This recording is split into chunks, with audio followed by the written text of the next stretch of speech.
Ruth was determined to stay by Naomi's side. Even though the future was uncertain, and her mother-in-law's eyes were just a reflection of the pain she felt. They had lost everything. Naomi, her husband and sons. Ruth, her own husband. When Naomi decided to return to Bethlehem, to her homeland, it was a journey back home, but without the hope it once held. Yet Ruth, though a Moabite, chose not to leave her. Where you go, I will go. Where you stay, I will stay. Your people will be my people, and your God my God. These were words of sincere devotion and courage. It was an uncertain beginning, a difficult road, but Ruth knew that true love was more than promises. It was the act of staying. Naomi had left Bethlehem with her husband and sons, fleeing from the famine that ravaged the land. In Moab, they sought refuge and prosperity but found only tragedy. Naomi first lost her husband, then her 2 sons, leaving her with only her 2 daughters-in-law, Ruth and Orpah. It was as if life had taken everything from her, leaving only the scars of the past and the company of 2 foreign women who, despite their love for her, were also lost. The grief was immense, and Naomi felt empty. She decided to return to Bethlehem, the city she once left, now emotionally ruined and with a heavy heart. But as she made that decision, Naomi released her daughters-in-law from any commitment. "Go, my daughters," Naomi said, her voice trembling with sorrow and resignation. "I have nothing to offer you. There's no future with me. Go and find new husbands, new lives." Orpah, though reluctant, agreed. Tears streamed down her face as she bid farewell to Naomi and Ruth, but she returned to her people. It was an understandable decision to move forward and seek stability, the promise of a new beginning. But Ruth, in contrast, planted her feet firmly on the ground and her heart by Naomi's side. She could not abandon her. Her loyalty was fierce, and her commitment to Naomi was based not just on duty, but on true love. "Do not urge me to leave you," Ruth pleaded. "For where you go, I will go, and where you stay, I will stay. Your people will be my people, and your God my God. Where you die, I will die, and there I will be buried." These words were like balm to Naomi's heart, and she finally realized that even amidst so much loss, love surrounded her. And so, the 2 women embarked on the long journey back to Bethlehem. The roads were difficult, and the stairs along the way judged them for their worn clothes and tired faces. When they arrived, the whole town was stirred, questioning how Naomi, the once prosperous wife of Elimelech, had returned in such a condition, accompanied by a foreigner. Naomi, in her grief, replied, "Do not call me Naomi. Call me Mara, for the Almighty has made my life very bitter." But while she saw only bitterness, Ruth saw a land of hope, and there their story would begin. They arrived at the beginning of the barley harvest, a time when the town was bustling, full of farmers and laborers in the fields. Ruth, wishing to support her mother-in-law, asked permission to go to the fields to glean the ears of grain left behind by the reapers, as was the tradition in Israel, which allowed the poor to gather what remained after the harvest. And so, Ruth went out at dawn and found herself in the field of Boaz, a close relative of Elimelech, Ruth's father-in-law. Boaz was a respected man in Bethlehem, noble, just, and generous. When he saw Ruth working hard, he was filled with curiosity. "Whose young woman is this?" he asked one of his workers. "She is Ruth, the Moabite who returned with Naomi from Moab," the servant replied. "She asked permission to glean and has been working since early morning without stopping." Boaz was impressed by Ruth's dedication and approached her. "Listen, my daughter," he said kindly. "Don't go and glean in another field. Stay here with my servant girls and follow them, for I have told my servants not to bother you. And when you are thirsty, drink from the water jars they have filled." Ruth, surprised by such kindness, bowed and asked, "Why have I found such favor in your eyes, being a foreigner?" Boaz replied sincerely, "I have been told all that you have done for your mother-in-law since the death of your husband. I know that you left your father, your mother, and your homeland to come to a people you did not know before. May the Lord reward you for all you have done, and may you find refuge under his wings." It was the first time Ruth felt such deep acceptance. Not just words of courtesy, but genuine care from someone who valued her story and efforts. Boaz didn't see her as a foreigner, but as someone who, despite adverse circumstances, had chosen to act with kindness and loyalty. At the end of the day, Ruth returned home loaded with barley and told Naomi about the generous man who had treated her so well. Upon hearing that his name was Boaz, Naomi immediately remembered the family connection and the possibility of redemption for both. "This man is our close relative," she said, with a glimmer of hope in her eyes. It was as if a door once closed now opened. And so, throughout the entire harvest period, Ruth worked in Boaz's fields, and her presence did not go unnoticed. The bond between them grew, not just through daily kindnesses but through mutual respect and recognition of each other's character. Naomi, keenly observing the signs, saw in that relationship the opportunity for the redemption she longed for herself and for Ruth. The days passed, and the closeness between Ruth and Boaz increased. He was kind and she was humble. Naomi knew something special was happening and began to plan a better future for both. The harvest was ending, but the love story between Ruth and Boaz was just beginning. The harvest came to an end, but for Ruth, each day beside Boaz had been an unexpected gift. She admired his generosity, how he cared for the workers, and the honorable way he treated her. On the other hand, Boaz could not help but notice Ruth's dedication to caring for Naomi, her humility, and her gratitude for every grain she gathered. Naomi, always watchful, knew that a feeling was blossoming, and she saw in that affection an opportunity for redemption for Ruth and for her family. One night, as the cool wind blew over the hills of Bethlehem, Naomi called Ruth for a conversation. "My daughter, I must take care of your future," she said, her voice gentle but filled with expectation. "I cannot let you live your whole life as a widow and a foreigner. Boaz is our close relative, and he has the right to redeem our land and take you as his wife. Tonight, he will be winnowing barley on the threshing floor. Wash yourself, anoint yourself, put on your best clothes, and go down to the threshing floor. But do not let yourself be known until he has finished eating and drinking.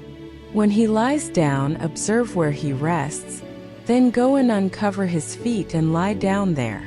He will tell you what to do." The proposal was bold, and Naomi's plan carried some risk. It would be an act of humility and vulnerability for Ruth, but also a demonstration of courage. It was customary at the time that, by lying at the feet of a kinsman redeemer, a woman symbolically asked for the protection and care of that man to redeem her lineage and property. Ruth, in her loyalty to Naomi, agreed. That night, the field was calm, with only the rustling of the wheat and the soft sound of animals settling down in the distance. Ruth waited patiently for Boaz to finish his work, eat and drink, until finally he lay down near the pile of grain. Ruth's heart pounded as she approached, fearing that the plan might fail, but confident that she was doing the right thing. When Boaz lay down, Ruth gently uncovered his feet and lay there, in the darkness of the night, in silence. At some point around midnight, Boaz stirred and woke up. Looking at his feet, he saw a woman lying there and, surprised, asked, "Who are you?" Ruth replied softly but with determination, "I am Ruth, your servant. Spread your garment over your servant, for you are a kinsman redeemer." Boaz's expression softened upon hearing those words. Ruth was not just asking for protection. She was asking him to fulfill the role of the Redeemer, to marry her to secure her lineage and provide for Naomi. Boaz saw in that act not just a request, but a gesture of nobility and humility. "Blessed are you of the Lord, my daughter." Boaz responded, "You have shown more kindness now than at the beginning by not going after young men, whether rich or poor. Now, my daughter, do not fear. I will do for you all that you ask, for the whole city knows that you are a virtuous woman. But there is another kinsman who is closer than I. Stay here tonight, and in the morning I will see if he will exercise his right of redemption. If he is willing, let him redeem. If not, I will do it myself." Ruth stayed at Boaz's feet until dawn, and before anyone could see her, he sent her home with a cloak full of barley, a sign of his generosity and care. When she returned to Naomi, Ruth told her everything that had happened. Naomi listened carefully and said, "Wait, my daughter. This man will not rest until he resolves this matter today." Boaz, determined to do what was right, went to the town gates, where legal matters were settled. There, he found the closer kinsman, the other potential redeemer, and gathered 10 elders of the town as witnesses. He presented the situation. Naomi was selling the land that belonged to Elimelech, her late husband, and the close relative had the right to redeem it. However, when informed that such an act also implied marrying Ruth, the man hesitated. "I cannot redeem it for myself," he said, "lest I harm my own inheritance. You redeem it yourself, for I cannot." With these words, he removed his sandal and handed it to Boaz, a public sign that the right of redemption was passing to him. Boaz then declared in the presence of all the witnesses, "You are witnesses today that I have bought all that belonged to Elimelech, Chilion, and Mahlon, and I have also taken Ruth, the Moabitess, widow of Mahlon, as my wife, to perpetuate the name of the deceased upon his inheritance, so that his name will not be cut off from among his brothers or from his town gate."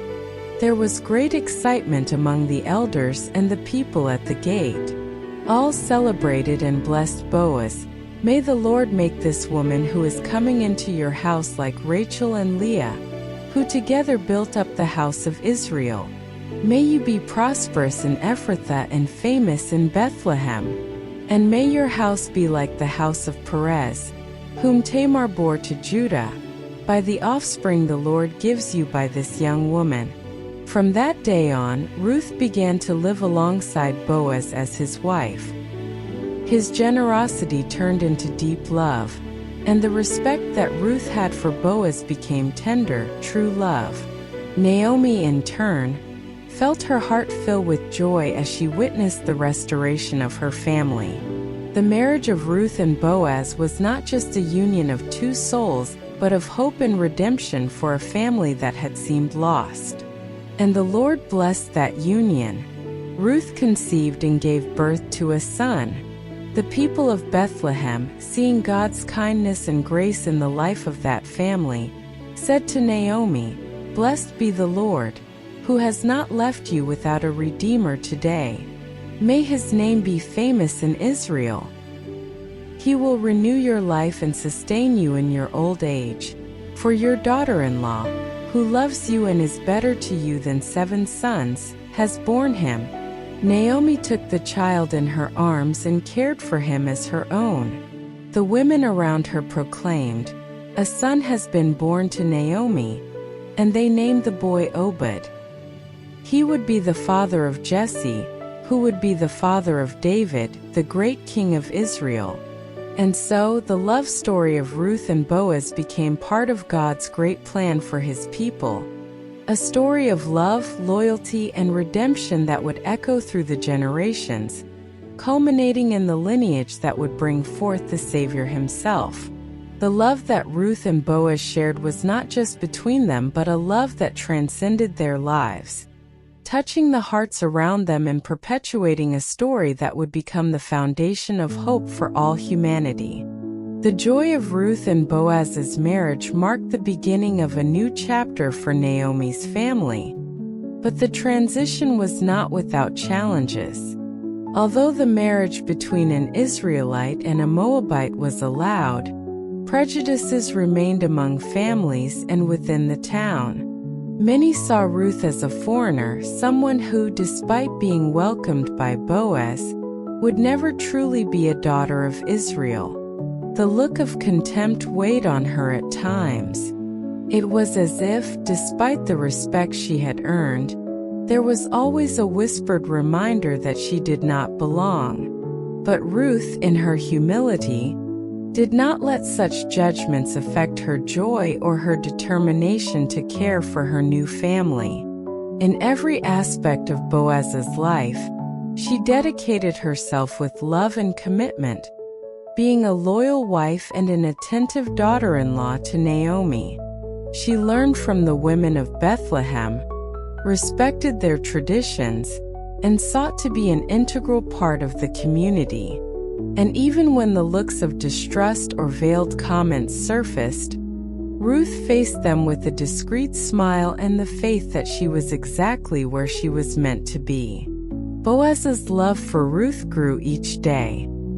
He admired her strength and dignity, her love for Naomi, and the way she embraced the traditions of Israel as her own.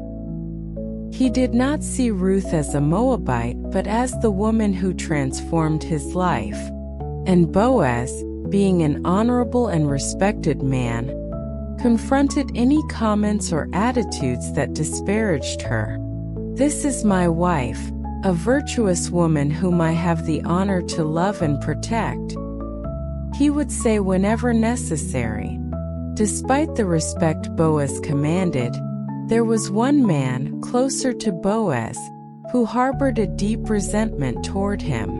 His name was Micah, a distant relative who resented Boaz's success and believed that the right to redeem Ruth should have been his. Micah had initially accepted that Boaz assumed the right, but now, seeing the couple's prosperity and the affection the community felt for them, his envy grew. He began to spread rumors about Ruth's origin, seeking to discredit her integrity and character. "How can you accept a Moabite?" Micah would say to the townsfolk. "Have you forgotten what Moab did against Israel? And now we allow one of these women to share in our inheritance. What kind of lineage are we letting flourish?" These comments gained traction in some circles of the town, and the environment that had once been welcoming became tense for Ruth. She felt the looks of distrust more intensely and heard whispers as she passed by. Naomi, who had faced so much loss and pain, now saw her daughter-in-law become the target of injustice. "My daughter, I am so sorry to make you go through this," Naomi would say with sadness. But Ruth comforted her. "Do not worry, Naomi. I know who I am, and I know that the Lord brought me to this place for a reason. No comment or scorn can change what God has done for us." When Boaz heard about Micah's actions, he was furious. "He has no right to speak of Ruth like that," he said. "I will go to him and settle this." That night, Boaz went to Micah's house. The atmosphere was tense. Two men of strong character now face to face. "Why are you sowing discord among our people, Micah?" Boaz questioned firmly. "Ruth is my wife, and she has been faithful and honorable in all her actions. Why do you attack her like this?" Micah, with a bitter smile, replied, It's not about her honor, Boaz, but about what she represents. Don't you see that bringing a Moabite into our community is a stain? She will never be one of us, no matter what you do. You are a fool, Micah, Boaz retorted, controlling his anger. Ruth has more honor and faith than many who were born on this soil. She left her land, her people, and her gods to serve the Lord and care for Naomi. And who are you to judge? Have you forgotten where we come from? Our own father, Judah, had children with a foreign woman. And now you consider yourself better than the God who commands us to welcome the foreigner and love them as ourselves. Micah remained silent, unable to respond to Boaz's words. He knew his cousin was right, but pride and envy were feelings he could not abandon. And so Micah simply turned his back, walking away. But his hostility would not cease so easily. The days that followed were challenging. Despite Boaz's public defense of Ruth, Micah's resentment continued to fuel rumors. The community was divided, and this weighed on Ruth's heart. She did not want to be the cause of conflict for Boaz or Naomi. Perhaps I should have gone back to Moab, she said one night, tears in her eyes. I didn't want to cause trouble for anyone. Boaz took her hands, looking deeply into her eyes. Ruth, you are a blessing to me, to Naomi, and to this whole household. Do not let empty words make you doubt your worth. God brought you here, and I believe He has a greater purpose for us. These words brought comfort to Ruth's heart. She knew that life would not be easy, but she was determined to face the challenges beside Boaz, sustained by faith in the Lord. Time passed, and the initial hostility began to fade. Ruth's acts of kindness and generosity won over the hearts of the people. She helped widows, the poor, and worked tirelessly to keep Naomi's name alive in Bethlehem. And then the miracle happened. Ruth became pregnant. The news spread quickly through Bethlehem, and the community gathered to celebrate.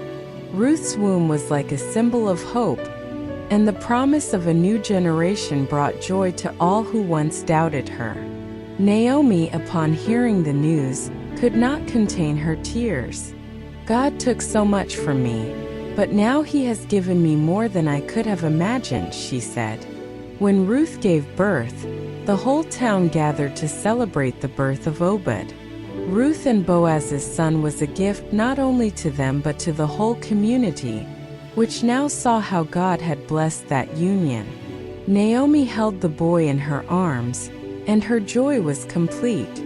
It was as if all the pains of the past were washed away by the promise of that future. Time passed, and Ruth and Boaz raised Obed with love and wisdom. They taught the boy about the God of Israel, about faithfulness, kindness, and the value of welcoming all, regardless of their origin. Obed grew strong and became the father of Jesse, who in turn would be the father of David, the great king of Israel. The lineage of Ruth and Boaz was not only restored but became a crucial part of the story of Israel. And so the love story of Ruth and Boaz became a narrative of redemption, a living proof that faith and love can overcome any cultural barrier, prejudice, or challenge. The community that once looked at Ruth with distrust now saw her as a heroine, a woman of courage who was used by God to change the destiny of a nation. Micah, seeing the outcome of the story, finally understood how much his feelings of envy and pride had blinded him. He repented of his actions and sought out Boaz and Ruth to ask for forgiveness. Boaz, with an understanding smile, embraced him and said, "We are all part of God's plan, Micah. We all make mistakes, but love and grace always prevail." Ruth, in turn, also forgave him. God used even the difficult moments to teach us and make us stronger. Today, our family is a living testimony of God's love. The story of Ruth and Boaz continued to be told for generations. It showed that true love knows no boundaries and that even in the most difficult situations, God can transform pain into hope, doubt into faith, and sorrow into joy. Years passed, and the family of Ruth and Boaz flourished. The community of Bethlehem witnessed the strength of the love that united the couple. It was a love that overflowed to those around them, a source of inspiration for many who remembered Ruth's past, her Moabite origin, her determination and kindness. Every part of their story became a testimony to how faith can transform lives, break down barriers, and unite hearts that would otherwise never have met. Ruth devoted herself to raising Obed, her son, alongside Boaz. The child grew up surrounded by the love of his family and the people of Bethlehem, who now saw him as a symbol of the redemption of Naomi's story and the promise of a blessed future. Every step Obed took was a celebration for Naomi, who found in him the joy she had lost for so long. The relationship between mother-in-law and daughter-in-law went beyond any common kinship. They were friends, companions, and confidants.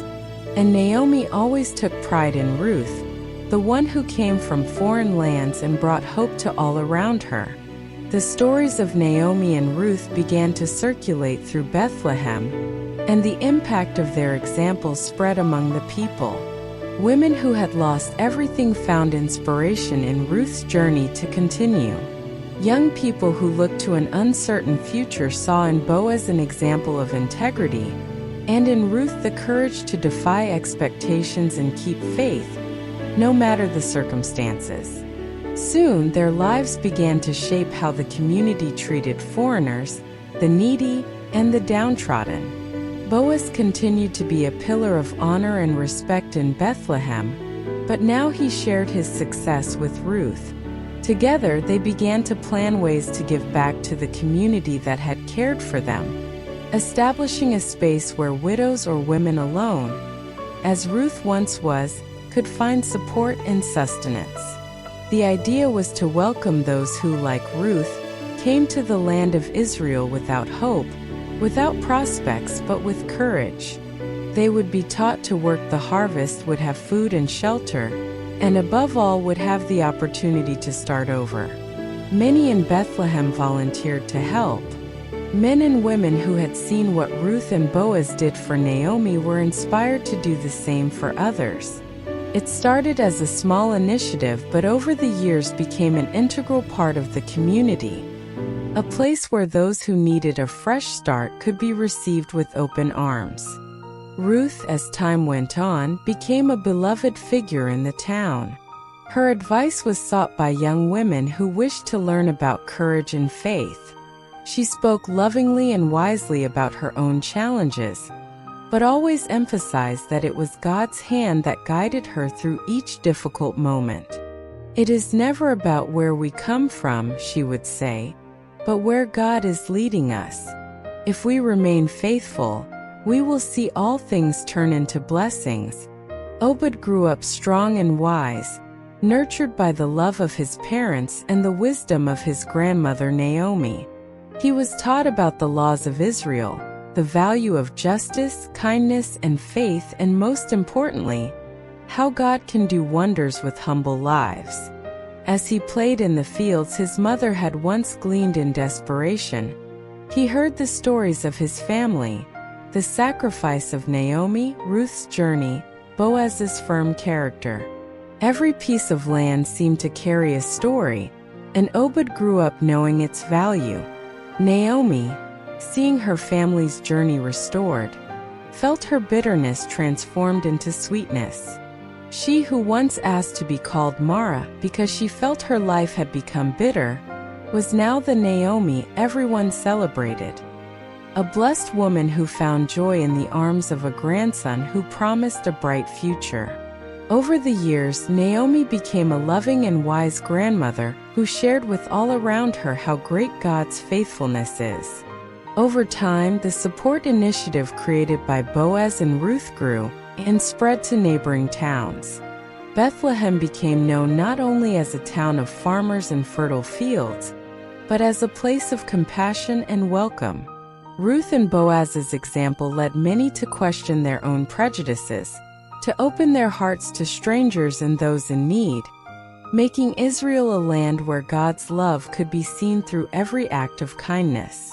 Ruth aged alongside Boaz, sharing days of hard work, nights of stories around the hearth, and years of love and mutual respect. They watched Obed grow, marry, and start his own family.